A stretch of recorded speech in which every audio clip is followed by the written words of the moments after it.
भाई किसानों का अधिकार है प्रदर्शन करने का, एजिटेशन करने का, प्रोटेस्ट करने का, तो एक कैंडिडेट का अधिकार भी है गांव में जाके वोट मांगने का।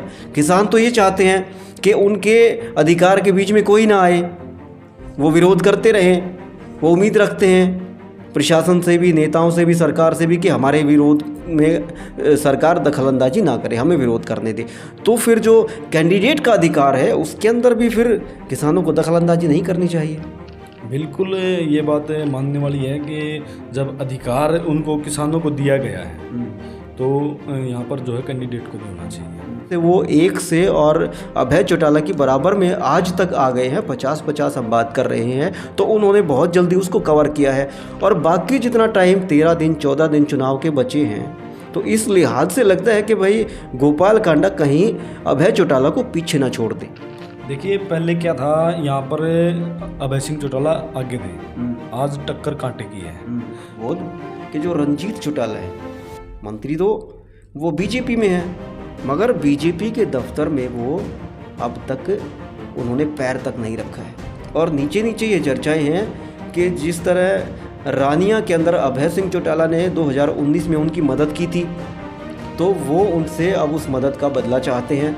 और रंजीत सिंह के लिए आगे कुआं पीछे खाई वाली स्थिति हो रखी है कि अगर भतीजे की मदद नहीं करते तो बदला कैसे उतार पाएंगे, और अगर बीजेपी की मदद नहीं करते तो फिर मंत्री पद भी है। और अगर बीजेपी को ये पता लगता है कि रंजीत सिंह चौटाला उनकी मदद नहीं कर रहे हैं, तो फिर मंत्री बने रहना रंजीत चौटाला के लिए भविष्य में मुश्किल हो जाता है। चौटाला और गोपाल कांडा के बीच में क्लोज फाइट है आज के दिन। कांग्रेस पिछड़ती जा रही है। कल क्या होता है, नए समीकरण, कोई घटना घट जाती है, नए समीकरण बनते हैं, तो कल का चुनाव अलग परिदृश्य में देखा जाएगा। आज तक की जो बात है वो जैसे सुबोध ने बताया, मैं कह रहा हूँ कि क्लोज फाइट आज के दिन है। 50-50 गोपाल कांडा के बीच और अभय सिंह के बीच चुनाव चल रहा है। जो पवन बेनीवाल है वो गुटबाजी की वजह से थोड़ा सा खिसक गए हैं, थोड़ा सा पिछड़ गए हैं। और जैसे कि बाहर से जो रोहतक से है, दिल्ली से है, या जो उधर पानीपत सोनीपत का जो इलाका है, वहाँ से जो लोग टीवी पर देख लेते हैं या अखबार पढ़ लेते हैं, उनको लगता है कि यहाँ पर इनेलो एक तरफा है, अभय सिंह चौटाला चुनाव जीत रहे हैं, कोई शक ही नहीं है, बिल्कुल एक तरफा। मगर जब हम ऐलनाबाद में नहीं आए थे तो हमारी राय भी सुबोध यही थी कि अभय सिंह चौटाला एक तरफा जीत रहे हैं। मगर जब हम यहाँ पर आए, गाँव में गए, शहर में गए, मतदाताओं से फेस टू फेस हुए, 1-to-1 हुए, तब उनकी बात जानने की कोशिश की, समझने की कोशिश की, तो समझ आया कि जैसा चुनाव दिख रहा था वैसा चुनाव नहीं है।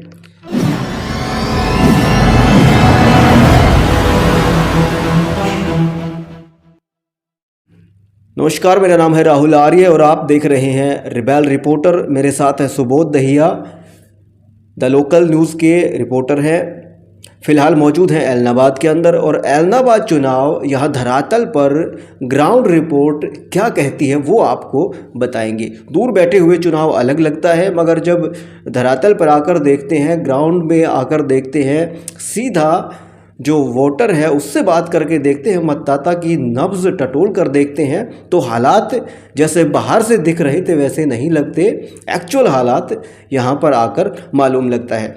सबसे पहले आपको जो पिछली दफ़ा कितनी वोटें किसको आई थी वो बता देता हूँ, टोटल वोट ऐलनाबाद के अंदर कितने हैं वो बता देता हूँ। उसके बाद चर्चा करेंगे आज तक के चुनाव की, कौन आगे चल रहा है, किसकी संभावनाएं हैं चुनाव जीतने की।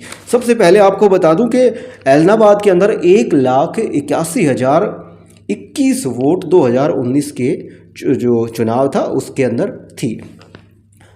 2019 में जो वोट पोल हुई वो 1,50,684 वोट पोल हुई थी। 83.24% जो वोट है वो पोल हुई थी। अगर इसके अंदर से बात करें कि किस पार्टी को कितनी वोट मिली, तो बता दो INLD को 57,055 वोट मिले थे। 37.86% उनका मत प्रतिशत बनता है। बीजेपी की अगर बात करें तो 45,133 वोट मिले और 29.95% वोट उनको आए। कांग्रेस की अगर बात करें तो 35,383 वोट कांग्रेस के उम्मीदवार को पिछली दफ़ा पड़ी थी और 23.48% वोट उनको मिले थे। अगर जेजेपी की बात करें तो 6,569 वोट जेजेपी को पड़ी थी और उनका मत प्रतिशत बनता है 4.36%। अब बात कर लेते हैं कि ऐलनाबाद का चुनाव आज तक क्या कहता है। बाहर से जो लोग चुनाव के बारे में सुनते हैं उनकी राय जब यहाँ आकर मतदाता से मिलते हैं, चुनाव का माहौल देखते हैं, गांव में जाते हैं, ऐलनाबाद कस्बे शहर में जाते हैं तो उनकी राय बदल जाती है। सुबोध, बाहर से चुनाव कुछ दिखता है और ऐलनाबाद के अंदर ज़मीन पर आकर देखने से चुनाव कुछ और दिखाई देता है। जी बिल्कुल राहुल जी, बाहर से ये है कि जैसे ही यहाँ पर नॉमिनेशन हुआ तो यहाँ पर नॉमिनेशन के अगले दिन यहाँ त्रिकोणीय मुकाबला था। लेकिन जब डेट तय हुई थी कि 23 अक्टूबर को यहाँ पर चुनाव है तो मतलब पूरा एकदम से ये हुआ था कि अभय चौटाला एक तरफा जीत रहे हैं यहाँ से। लेकिन अब जैसे जैसे नॉमिनेशन के बाद दिन बढ़ते गए तो अब कुछ और माहौल बनता जा रहा है यहाँ पर, क्योंकि दिन प्रतिदिन जो है चुनाव जो है अलग रंग लेके आएगा। यहाँ पर जो है अभी फ़िलहाल जो आंकड़ा चला हुआ है 45-50 का चला हुआ है। अगर सुबोध आज की बात करें, आज की, तो क्या लगता है कि 50-50 है या अभय सिंह आगे हैं और गोपाल कांडा पीछे, या बिल्कुल फंसा हुआ है कि भाई बराबर मैच है?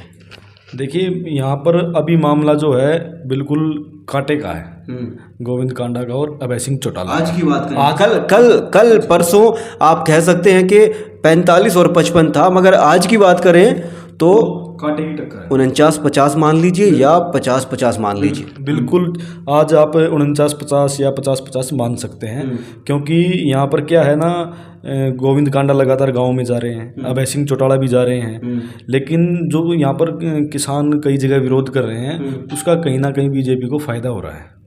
किसानों के विरोध का फ़ायदा इसलिए कि जो गोपाल कांडा है बीजेपी के प्रत्याशी हैं, उनके लिए लोगों की सिंपैथी नीचे नीचे बन रही है कि भाई इसको प्रचार भी नहीं करने दे रहे और ये लोग सरेआम झंडे दिखाते हैं, गाड़ी तोड़ देते हैं, किसी को गुरुद्वारे से भगा देते हैं।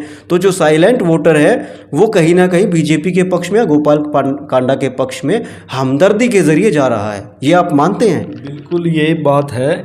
देखिए क्या होता है ना, जैसे विरोध है यहाँ पर, कई गांव के लोग ऐसे भी कहते हैं, गोविंद कांडा जब प्रचार के लिए जाते हैं, हमने परसों देखा था कि हमारा जो है किसानों का जो कहना है कि हमारा जो है विरोध बीजेपी से है, ना कि गोविंद कांडा से। क्योंकि दिखती बात है, गोविंद कांडा अभी कुछ दिन पहले ही बीजेपी में आए थे, तो उनका तो कोई दोष भी नहीं है।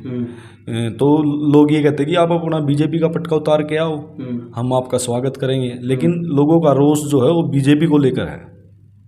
जैसे 3-4 दिन पहले गोविंद कांडा को ऐलनाबाद के गुरुद्वारे में वो गए और वहाँ से गुरुद्वारे से उनको भगा दिया गया, धक्का मुक्की हुई, हाथापाई हुई, जो भी थोड़ी बहुत वहाँ पर जोर ज़बरदस्ती हुई। उसी दिन रिपोर्ट ये बननी शुरू हुई, रिपोर्ट ये आई उसी दिन कि भाई जो गोपाल कांडा है उसके पक्ष में लोगों की सहानुभूति जुड़ी है। जो शहर का वोटर है ऐलनाबाद का, वो कहीं ना कहीं उस दिन के बाद गोपाल कांडा की तरफ जाता हुआ दिखाई दे रहा है। इस बात के लिए भाई जो गुरुद्वारा है उसके अंदर तो सबका अधिकार होता है, मंदिर है उसके अंदर सब जा सकते हैं। अगर जो लोग गुरुद्वारे और मंदिर पर भी कब्जा कर रहे हैं, किसी को जाने नहीं देते, अगर वही लोग सत्ता में आ गए या जीत गए तो फिर वो क्या करेंगे? ऐसी लोगों की धारणा यहाँ पर और ऐसे लोगों के विचार भी हैं और हमने ऐसा सुना भी है। देखिए ऐलनाबाद अगर शहर की बात करें, अभी 2-3 दिन पहले जो 4-5 दिन पहले जो धक्का मुक्की हुई है यहाँ पर, तो उसके बाद जो वहाँ के साइलेंट वोटर हैं, पहली बात तो यहाँ के लोग ना ऑन द कैमरा यहाँ पर कोई बोलता नहीं है, लेकिन वहाँ उनके पास में आप मार्केट में शहर में घूमोगे, बैठोगे, उनकी नब्ज़ टटोलोगे तो फिर जो है उनकी बात निकलती है कि ऐसा थोड़ी ना होता कि किसान विरोध कर रहे हैं, उनका लोकतांत्रिक अधिकार है वो करें, क्योंकि जो कैंडिडेट है वो भी लगातार करे, आपका अधिकार है आप करें, अपना काले झंडे दिखाएं, नारे लगाएं। उसके साथ साथ लोग ये भी कहते हैं भाई किसानों का अधिकार है प्रदर्शन करने का, एजिटेशन करने का, प्रोटेस्ट करने का, तो एक कैंडिडेट का अधिकार भी है गाँव में जाके वोट मांगने का। किसान तो ये चाहते हैं कि उनके अधिकार के बीच में कोई ना आए, वो विरोध करते रहें, वो उम्मीद रखते हैं प्रशासन से भी, नेताओं से भी, सरकार से भी कि हमारे विरोध में सरकार दखलंदाजी ना करे, हमें विरोध करने दे। तो फिर जो कैंडिडेट का अधिकार है उसके अंदर भी फिर किसानों को दखलंदाजी नहीं करनी चाहिए। बिल्कुल ये बात मानने वाली है कि जब अधिकार उनको किसानों को दिया गया है तो यहाँ पर जो है कैंडिडेट को भी होना चाहिए। कैंडिडेट का अधिकार भी बनता है, क्योंकि अभी यहाँ कल गांव था, कौन सा गांव था, वहाँ के सरपंच ने कहा कि अगर विरोध करना तो सबका, शायद जमाल गांव में, हाँ जमाल गांव में सरपंच ने वहाँ खुद कहा कि या तो सबका विरोध करो या किसी का भी ना करो, क्योंकि गांव में कोई आया तो वो मेहमान है, तो उसकी मेहमान नवाजी हम करें। अपनी हमारी परंपरा है अतिथि देवो भव, मातृदेवो भव, पितृदेवो भव, आचार्य देवो भव, अतिथि देवो भव। तो उसको लेकर क्या ना यहाँ पर कुछ गांव में हुआ, विरोध हुआ है, लेकिन उसका सीधा सा जो है ना बीजेपी को फ़ायदा होता नज़र आ रहा है यहाँ पर, क्योंकि लोगों की जो सिंपैथी है वो ये होती है कि यार इसको तो ना तो गुरुद्वारे में घुसने देते हैं, ना इसको गांव में घुसने देते हैं, इसका मतलब क्या खोट है, ये तो अभी पार्टी में आया है। तो इससे बीजेपी को कहीं ना कहीं फ़ायदा ज़रूर होगा। लेकिन जो लोग वहाँ बैठे हैं, अगर बात करें सोनीपत, रोहतक, जींद या बॉर्डरों पर है, दिल्ली बॉर्डरों पर, तो वो ये सोचते कि वहाँ पर जो है किसान की जीत होगी, अभय सिंह चौटाला की जीत होगी। लेकिन यहाँ के लोग ये भी कहते हैं कि अगर अभय सिंह चौटाला यहाँ से बन जाते हैं, क्या पता फिर वो दोबारा किसानों के समर्थन में इस्तीफा दे दें, क्योंकि ये सीट अभी भी जो है 9 महीने से खाली पड़ी है। तो यहाँ के लोगों को ये भी है कि विकास, लोगों को डर है कि भाई एक बार बन के इस्तीफा दे दिया, कहीं दूसरी बार बना दे, फिर इस्तीफा दे दें, फिर तीसरी बार फिर चुनाव हो। तो ये भी डर है लोगों में, क्योंकि 9 महीने से लोग ये कह रहे हैं कि यहाँ पर विकास कार्य नहीं हो रहे हैं। और दूसरा बीजेपी के यहाँ पर प्लस पॉइंट ये भी है कि अभी कई दिन पहले जो है कई गांवों को जो है पानी दिया गया है, उनके जो नहरी पानी जो रुके हुए थे कई सालों से, और वो खुद जो है वीडियो भी आई है मुख्यमंत्री मनोहर लाल खट्टर की, वहाँ के गांव के किसानों ने भी बनाई है वीडियो कि देखो हमारे जो है आज नहरें जो खुल गई है, खेतों का पानी जो आ गया। तो कहीं ना कहीं जो वोटर हैं वहाँ के, जो वो जुड़ेंगे बीजेपी के साथ।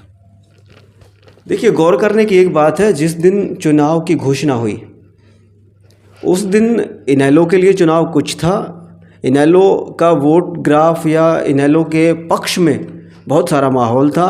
ये लग रहा था कि अभय सिंह चौटाला एक तरफा जीतेंगे। जैसे जैसे नॉमिनेशन हुआ, नॉमिनेशन के बाद पार्टियों ने प्रचार करना शुरू किया, उसके बाद जिस तरीके से बीजेपी मानिए या गोपाल कांडा मानिए, उन्होंने जिस तरीके से कवर किया है, जिस तरीके से वो एक से और अभय चौटाला की बराबर में आज तक आ गए हैं, 50-50 हम बात कर रहे हैं, तो उन्होंने बहुत जल्दी उसको कवर किया है। और बाकी जितना टाइम 13 दिन 14 दिन चुनाव के बचे हैं, तो इस लिहाज से लगता है कि भाई गोपाल कांडा कहीं अभय चौटाला को पीछे ना छोड़ दे। देखिए, पहले क्या था, यहाँ पर अभय सिंह चौटाला आगे थे, आज टक्कर कांटे की है। और जब अभय सिंह चौटाला पहले नंबर पर थे तो बीजेपी और कांग्रेस की तो लड़ाई ये थी कि कौन दूसरे पे कौन तीसरे पे, ठीक है। लेकिन अब यहाँ ऐसा है कि जो ये बात निकल के आ रही थी कि बीजेपी की कैंडिडेट की वहाँ पर जमानत जब्त होगी किसान आंदोलन को लेकर, लेकिन ऐसा बिल्कुल नहीं है। जमानत जब्त यहाँ कांग्रेस की भी नहीं होगी, क्योंकि कांग्रेस के अभी यहाँ पर वोट बैंक जो है, क्योंकि पवन बेनीवाला वो पीछे बीजेपी से थे, तो 45,000 वोट उन्होंने लिए थे। तो आप ये मान के चलो, अगर 45 की वादी भी लेंगे तो जमानत जब्त तो उनकी तब भी नहीं होती है। जमानत जब्त तो खैर नहीं होती। यहाँ सुबोध एक बात और देखने को मिल रही है, आप भी गांव में जा रहे हैं, मैं भी गांव में जा रहा हूँ। यहाँ पे कांग्रेस का जो इलेक्शन है वो रफ्तार क्यों नहीं पकड़ रहा? क्या वजह है कांग्रेस का इलेक्शन रफ्तार नहीं पकड़ रहा? जिस तरीके से बीजेपी ने कवर किया, इनेलो भी अपनी पूरी ताकत लगाए हुए है। आज से ओम प्रकाश चौटाला के भी कार्यक्रम शुरू हुए हैं, और जैसा कि वो विजयदशमी के बाद, दशहरे के बाद उन्होंने अपने कार्यक्रम सारे बनाने शुरू कर दिए। मगर कांग्रेस का कुछ यहाँ पर ऐसा लग रहा है कि जैसे तीसरे नंबर पर खिसकती जा रही है, और वक्त रहते नहीं संभली तो कांग्रेस को यहाँ पर बड़ा खामियाजा उठाना पड़ सकता है। देखिए, ये तो यहाँ पर जो है हरियाणा में जो कांग्रेस में गुटबाजी है वो यहाँ पर अलग से दिख रही है, क्योंकि जो पवन बेनीवाल है वो कुछ दिन पहले बीजेपी से कांग्रेस में आए थे, और बताया जा रहा है कि कुमारी शैलजा ने उनको टिकट दिलवा दिया है, पवन। और जो पुराने यहाँ से कैंडिडेट थे भरत सिंह बेनीवाल, वो उड्डा खेमे से हैं। तो अब जब उड्डा खेमे की जो भरत सिंह बेनीवाल की टिकट कट गई है, तो ये मान के चलो अभी तक तो जो है यहाँ पर ठंडा ही पड़ा हुआ है चुनाव, क्योंकि गुटबाजी अलग से दिख रही है। हालांकि भरत सिंह बेनीवाल ने ये तो बोला कि मैं अपनी वोट का जिम्मेदार हूँ, मैं कांग्रेस के साथ हूँ, लेकिन जो मेरे और समर्थक है वो दबाव नहीं बना सकता। बिल्कुल, उन्होंने ये बोला कि जो जहाँ इच्छा होगी वहाँ वो जाएंगे। होता भी ऐसे ही है।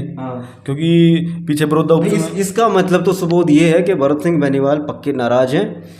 अगर कोई नाराज नहीं होता तो वो ये कहता है भाई मैं और मेरे समर्थक हम पार्टी से बाहर कैसे जाएंगे, पार्टी की जो कैंडिडेट है उसकी वोट देंगे। और जो नाराज होता है वो इस तरीके की भाषा का इस्तेमाल करता है, भाई मेरी वोट तो है मगर मेरा समर्थक, मेरा भाई, मेरा दोस्त वो कहाँ जाएगा, मैं उन पर कोई बंदिश नहीं लगा सकता। इसका मतलब नाराज़गी वाली भाषा ये भरत बेनीवाल की है। मगर जैसे कल रात को हमने भरत सिंह बेनीवाल से मिलने की कोशिश की, मगर उन्होंने कहा कि नहीं भाई आज तो मैं नहीं मिल पाऊँगा क्योंकि कुछ मेहमान आने वाले हैं। हो सकता है शैलजा जी ने जो आज आपको देखने को मिला कि भाई पवन बेनीवाल भी प्रोग्राम के अंदर है, कार्यक्रम के अंदर है और भरत बेनीवाल भी बैठे हैं, कुमारी शैलजा बीच में बैठी हैं, तो कल सारी जो कुछ आज हो रहा है वो कल रात को तय हुआ हो, इसलिए उन्होंने हमसे मिलने के लिए मना कर दिया हो। कल रात को उनका कोई ना कोई समझौता हुआ हो और जिससे भरत बेनीवाल और पवन बेनीवाल और कुमारी शैलजा वो आज इकट्ठे प्रोग्राम कर रहे थे। देखिए प्रोग्राम वो कर रहे थे, लेकिन अभी ये पूर्ण रूप से स्पष्ट नहीं है कि किधर जाएंगे। नाराजगी उनकी अभी जग जाहिर है, लोगों को पता है कि वो नाराज़ हैं, क्योंकि कोई 2 दिन पहले जो है पार्टी ज्वाइन करता है और उसको टिकट दे दी जाती है, और जो पुराना कैंडिडेट है, पुराना कार्यकर्ता पार्टी का, उसकी टिकट काट दी जाती है। तो नाराज़गी तो बिल्कुल दिख ही रही है। और यही है कि अब वो किस तरफ जाएंगे उसका भी बहुत यहाँ पर इफेक्ट होने जा रहा है, क्योंकि सेम ऐसा ही बड़ौदा में हुआ था। कपूर सिंह नरवाल थे, उनकी टिकट काट दी गई थी। तो लोगों को यही था जिस कपूर नरवाल को हुड्डा ने मना लिया। पहले तो उन्होंने इंडिपेंडेंट पर्चा भरा, उसके बाद फिर उस जो नॉमिनेशन था वो उन्होंने विड्रॉ करा और फिर वो हुड्डा के पक्ष में चले गए, हुड्डा का कैंडिडेट वहाँ से जीत गया। तो यहाँ शायद हुड्डा ऐसा नहीं करेगा, क्योंकि टिकट जो है यहाँ पर शैलजा के उसको मिली है, शैलजा की उससे बताया जा रहा है कि शैलजा ने टिकट दिलवाई है। तो हाँ, तो हुड्डा क्यों चाहेगा कि वो अपना जो उसका पुराना जो कैंडिडेट है आगे भी जो है, और हुड्डा साहब का तो रिकॉर्ड रहा है कि जो भी उनके बराबर का कांग्रेस में नेता होता है वो उसके नीचे से ज़मीन खिसकानी शुरू कर देते हैं। उन्होंने चौधरी वीरेंद्र सिंह के साथ भी ऐसा किया, वो कांग्रेस से भगाए। उन्होंने राव इंद्रजीत के साथ भी ऐसा किया, वो कांग्रेस से भगाए। उन्होंने चौधरी भजनलाल के साथ कुलदीप बिश्नोई दोबारा कांग्रेस में आए, पहले आउट हो गए थे। उन्होंने जो नरवाना से अपने उनका नाम मुझे ध्यान नहीं आ रहा, सुरजेवाला, रणदीप सुरजेवाला को उन्होंने जींद बाई इलेक्शन में उनको 3 नंबर पर पहुंचा दिया। वहाँ पर इशारा कर दिया, जो दिग्विजय चौटाला का निशान था कप प्लेट का, उन्होंने भूपेंद्र हुड्डा ने हाथ में कप लिया, प्लेट ली, लोगों को इशारा कर दिया कप प्लेट की डालो, यानी कि रणदीप सुरजेवाला को हराओ।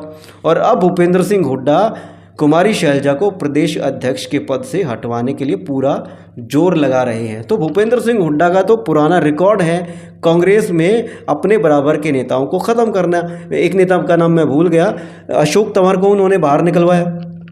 देखिए इससे साफ दिख रहा है, क्योंकि वो नहीं चाहता कि मतलब यहाँ पर जो है, अगर यहाँ पर वो अभय चौटाला को सपोर्ट करेंगे, अगर मान लो भरत सिंह बेनीवाल, तो भी वो हुड्डा नहीं चाहेंगे, क्योंकि जाट लीडर जो है हुड्डा तो चाहते हैं कि अभय सिंह चौटाला यहाँ से आ रहे, वो अकेले हरियाणा में जाट लीडर रह जाएं।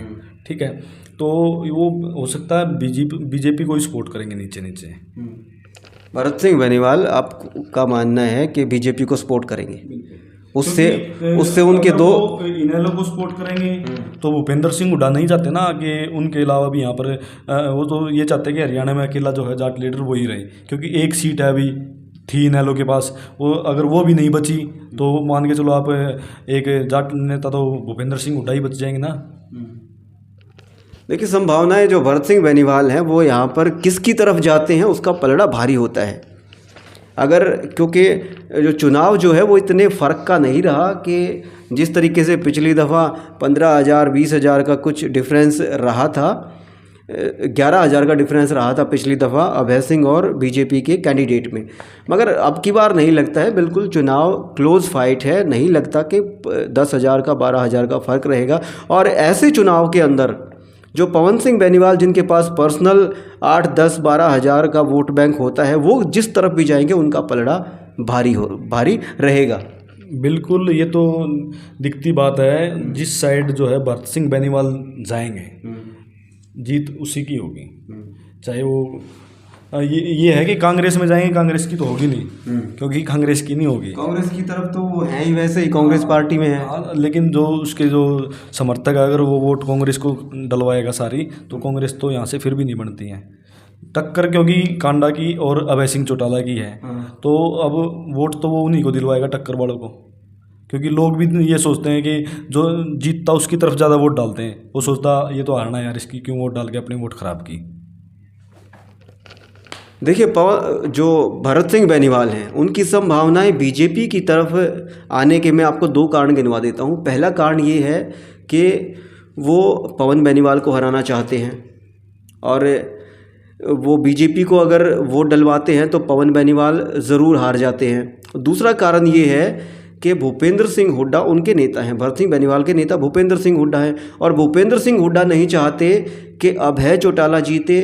भूपेंद्र सिंह हुड्डा पवन बेनीवाल को भी नहीं चाहते। भूपेंद्र सिंह हुड्डा को अगर बीजेपी जीतती है तो कोई उनको नो प्रॉफिट नो लॉस वाली नीति होती है, मगर अभय सिंह चौटाला अगर चुनाव जीत जाते हैं तो भूपेंद्र सिंह हुड्डा को लगता है कि 2024 में उनके लिए कुछ ना कुछ खतरा बढ़ता है, उनकी कुछ ना कुछ मेहनत ज़्यादा हो जाती है। और अगर अभय सिंह चौटाला हार जाते हैं तो भूपेंद्र हुड्डा को लगता है कि जो जाट वोट बैंक है वो सारा का सारा फिर जो इनेलो का पुराना जाट वोट बैंक है वो, और जो नया जाट वोट बैंक है जो हताश होगा इनेलो की हार से, वो सारा भूपेंद्र सिंह हुड्डा की तरफ चला जाएगा। तो ये कारण है भरत सिंह बेनीवाल के बीजेपी को वोट डलवाने के। बिल्कुल यही बात है, क्योंकि वो तो पवन बेनीवाल को हराना चाहेगा ना। उसको ये पता है कि एक तो उसकी टिकट खुस गई है और दूसरा एक अब वो बन गया तो आगे भी वो नहीं बन पाएगा। भरत के लिए फिर जो है चुनौती ख़त्म हो जाएगी। बिल्कुल, भरत तो फिर आगे चुनाव लड़ने के रहेंगे नहीं। अगर पवन बेनीवाल विधायक बनते हैं कांग्रेस से तो भरत को तो फिर चाहे इंडिपेंडेंट लड़ना पड़ेगा या किसी और पार्टी में जाना पड़ेगा, क्योंकि वो जो है यहाँ की जो सीट है, यहाँ की जो टिकट है, वो तो 1 या 2 दफ़ा के लिए रिजर्व हो जाएगी पवन बेनीवाल के लिए। बिल्कुल आपकी बात से मैं सहमत हूँ पूरी तरह से। पवन बेनीवाल को यहाँ पर वो सपोर्ट नहीं करेगा, क्योंकि उसको जो है पवन बेनीवाल को सपोर्ट करने से एक भी फ़ायदा नहीं होने वाला। यहाँ पे एक बात और देखने वाली है सुबोध, कि जो रंजीत चौटाला है मंत्री तो वो बीजेपी में है, मगर बीजेपी के दफ्तर में वो अब तक उन्होंने पैर तक नहीं रखा है। और नीचे नीचे ये चर्चाएं हैं कि जिस तरह रानिया के अंदर अभय सिंह चौटाला ने 2019 में उनकी मदद की थी, तो वो उनसे अब उस मदद का बदला चाहते हैं। और रंजीत सिंह के लिए आगे कुआं पीछे खाई वाली स्थिति हो रखी है कि अगर भतीजे की मदद नहीं करते तो वो बदला कैसे उतार पाएंगे, और अगर बीजेपी की मदद नहीं करते तो फिर मंत्री पद भी है। और अगर बीजेपी को ये पता लगता है कि रंजीत सिंह चौटाला उनकी मदद नहीं कर रहे हैं तो फिर मंत्री बने रहना रंजीत चौटाला के लिए भविष्य में मुश्किल हो जाता है। देखिए, रंजीत चौटाला और जो अभय सिंह चौटाला, इनके तो पारिवारिक रिश्ते हैं, चाचा भतीजा है। हाँ। रानिया इलेक्शन में जो है अभय सिंह चौटाला ने इनकी मदद की है। हाँ। और वो यहाँ से विधायक भी बने, वो तो उन्होंने बाद में बीजेपी को समर्थन कर दिया और वो मंत्री बन गए। लेकिन वही बात है, अब जो है रणजीत सिंह चौटाला अभी तक यहाँ पर नहीं आए, ना सिरसा ऑफिस में आए, ना मैंने इलाहाबाद देखा है। हाँ। ठीक है, तो हो सकता है वो नीचे नीचे जो है वो अपना जो कहते हैं ना शान उतारने वाली बात है, नीचे नीचे वो हो सकता है बीजेपी को सपोर्ट करें, बीजेपी को सॉरी अभय इनेलो को सपोर्ट करें, बिल्लू को सपोर्ट करें, अभय चौटाला को सपोर्ट करें। बिल्कुल बिल्कुल। लेकिन अगर वही बात है, उनके पास मंत्री पद भी है, अगर ऐसा होता है और बीजेपी को पता चल जाता है तो उनका मंत्री पद भी जा सकता है। वो आप वाली बात है ना, आगे कुआ पीछे खाई है। रणजीत सिंह फंस गए। हाँ, वो फंस चुके हैं। तो अभी तो देखने वाली बात है, वो अगर यहाँ पर बीजेपी के लिए प्रचार करते हैं तो आप मान के चलो बीजेपी को भी वोट आएंगे उनके। अगर यहाँ पर प्रचार में ही नहीं आए वो तो आप मान के चलो नीचे नीचे इनेलो की मदद करेंगे वो। तो देखिए, वीडियो को लंबा नहीं खींचना चाहते, निष्कर्ष ये निकलता है आज तक का कि बिल्लू के अंदर, और माफ़ करना बिल्लू ही यहाँ पे लोकल जो है वो अभय चौटाला को बिल्लू कहते हैं, तो हमारी ज़बान पे भी बार बार अभय चौटाला नहीं आके बिल्लू आ रहा है। तो अभय चौटाला और गोपाल कांडा के बीच में क्लोज फाइट है आज के दिन। कांग्रेस पिछड़ती जा रही है। कल क्या होता है, नए समीकरण, कोई घटना घट जाती है, नए समीकरण बनते हैं, तो कल का चुनाव अलग परिदृश्य में देखा जाएगा। आज तक की जो बात है वो, जैसे सुबोध ने बताया, मैं कह रहा हूँ कि क्लोज फाइट आज के दिन है। 50-50 गोपाल कांडा के बीच और अभय सिंह के बीच चुनाव चल रहा है। जो पवन बेनीवाल है वो गुटबाजी की वजह से थोड़ा सा खिसक गए हैं, थोड़ा सा पिछड़ गए हैं। और जैसे कि बाहर से जो रोहतक से है, दिल्ली से है, या जो उधर पानीपत सोनीपत का जो इलाका है, वहाँ से जो लोग टीवी पर देख लेते हैं या अखबार पढ़ लेते हैं, उनको लगता है कि यहाँ पर इनेलो एक तरफा है, अभय सिंह चौटाला चुनाव जीत रहे हैं, कोई शक ही नहीं है, बिल्कुल एक तरफा। मगर जब हम ऐलनाबाद में नहीं आए थे तो हमारी राय भी सुबोध यही थी कि अभय सिंह चौटाला एक तरफा जीत रहे हैं। मगर जब हम यहाँ पर आए, गाँव में गए, शहर में गए, मतदाताओं से फेस टू फेस हुए, 1-to-1 हुए, तब उनकी बात जानने की कोशिश की, समझने की कोशिश की, तो समझ आया कि जैसा चुनाव दिख रहा था वैसा चुनाव नहीं है। देखिए, मैं यहाँ आने से पहले मेरे को कुछ साथी बोल रहे थे, जो अपने मीडिया के साथी थे, बोले यहाँ आने की जरूरत नहीं है, यहाँ तो इनेलो जीती पड़ी है। ठीक है, कई लोगों ने बोला मेरे को, लेकिन मैं फिर भी आया हूँ। और आया तो यहाँ पर आते ही देखा ना, 2-3 घंटे में ही समझ में आ गया कि मतलब मामला यहाँ पर जो है टक्कर का है। मतलब कांटा यहाँ फंसेगा और दिन प्रतिदिन जो है यहाँ पर चुनाव का रंग जो है अलग दिखेगा यहाँ पर। और वही अब यहाँ देखने को मिल रहा है, क्योंकि शुरू वाले दिन मैंने एक दिन गांव में देखा तो जो बुजुर्ग वोटर थे वो तो ऐसे भी कह रहे थे कि मतलब हम अगर चौधरी ओम प्रकाश चौटाला की पग धोकर पिए तो भी हम उनका शान नहीं उतार सकते। लेकिन वो क्या है, वो उनके वोटर हैं। हाँ, क्योंकि कट्टर वोटर तो हर एक पार्टी के होते हैं। देखो, इनेलो का जो वोटर है वो चौधरी देवीलाल के वक्त से जुड़ा हुआ है और उनका भावनात्मक लगाव भी है चौटाला परिवार से, देवीलाल परिवार से।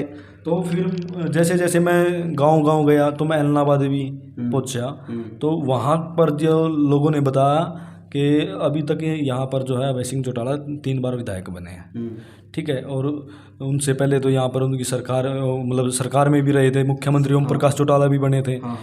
ऐलनाबाद के अंदर अभी तक कोई गवर्नमेंट कॉलेज नहीं है, जो लोग बता रहे हैं। लोगों की शिकायत है क्योंकि अभी तक ट्रस्ट का जो है यहाँ पर वो है, कॉलेज है। तो मैंने उनको बताया भी कि अभी पीछे अभय सिंह चौटाला जो है लड़कियों के आने जाने के लिए कॉलेज में जो है बस भी दे के गए थे। तो मैंने सोचा यहाँ पे कॉलेज होगा तो तभी तो बस दी होंगी, लेकिन यहाँ पर गवर्नमेंट कॉलेज लोगों ने बताया है नहीं।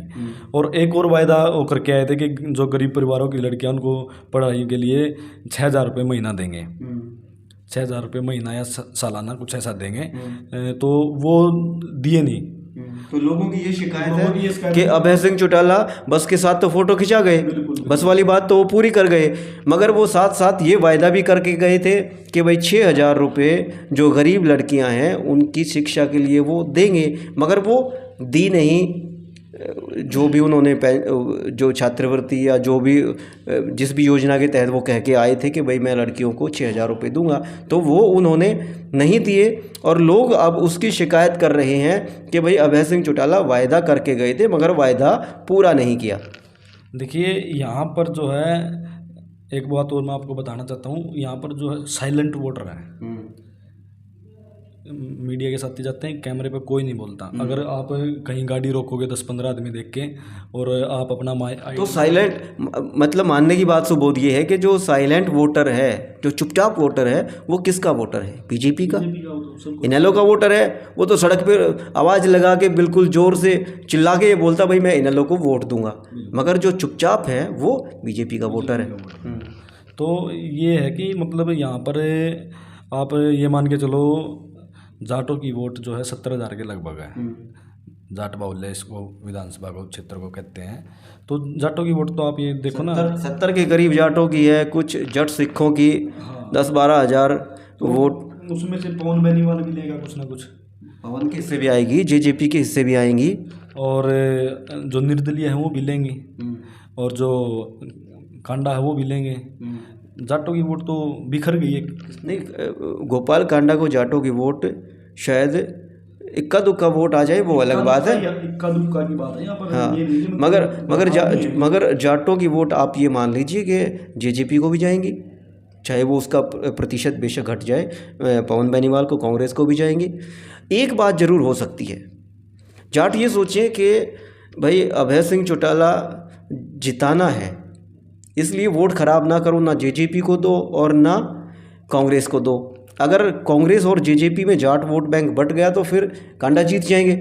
तो ऐसा भी जाट मतदाता सोच सकता है कि भाई ना जेजेपी को वोट दो, ना कांग्रेस को वोट दो, अभय सिंह को वोट डालो अगर बीजेपी को हराना है तो। बिल्कुल, आज के समय में जो है वोटर जो समझदार हो गए हैं। वो ये देखते हैं कि पहली बात तो जो जीत रहा है ना उसको वोट दो, मतलब जो हारने वाला है उसको वोट देगा, अपने वोट को ख़राब ना करो। तो यहाँ पर अगर जेजेपी को और उसको कांग्रेस को लोग ये सोचे कि ये तो बढ़ने वाली बात है नहीं इनकी, तो वो इनेलो को दे देंगे वोट। तो उससे क्या है ना, बीजेपी को ही फ़ायदा होगा उससे भी, क्योंकि और जो बाकी वोटें हैं शेड्यूल कास्ट की हैं और हैं वो बीजेपी की वोटें होती हैं, वो बीजेपी को ही जाती हैं। और यहाँ पर तो सारी साइलेंट वोट है, वो नीचे वाली वोट जो है। तो चलिए, आज का जो विश्लेषण है, आज की जो बात कर रहे हैं वो उसको यहीं पर विराम देते हैं। चैनल को ज़रूर सब्सक्राइब कर लीजिए, द लोकल न्यूज़ को सब्सक्राइब कर लीजिए, रिबेल रिपोर्टर को सब्सक्राइब कर लीजिए। आपको बिल्कुल प्रासंगिक और तथ्यों पर आधारित जो विश्लेषण है वो हम आपको हर रोज़ बताते रहेंगे। आज का विश्लेषण ये जो हमने बता दिया, आज का विश्लेषण ये है कि अभय सिंह और गोपाल कांडा के बीच में चुनाव फंसा हुआ है। कल क्या होगा, कल की रिपोर्ट, कल जो नए समीकरण बनेंगे उनके आधार पर तय होगी, उनके आधार पर तैयार होगी। आज के लिए बस इतना ही, फिर हाजिर होंगे, तब तक के लिए आज्ञा दीजिए। जय हिंद, जय भारत, नमस्कार, वंदे मातरम।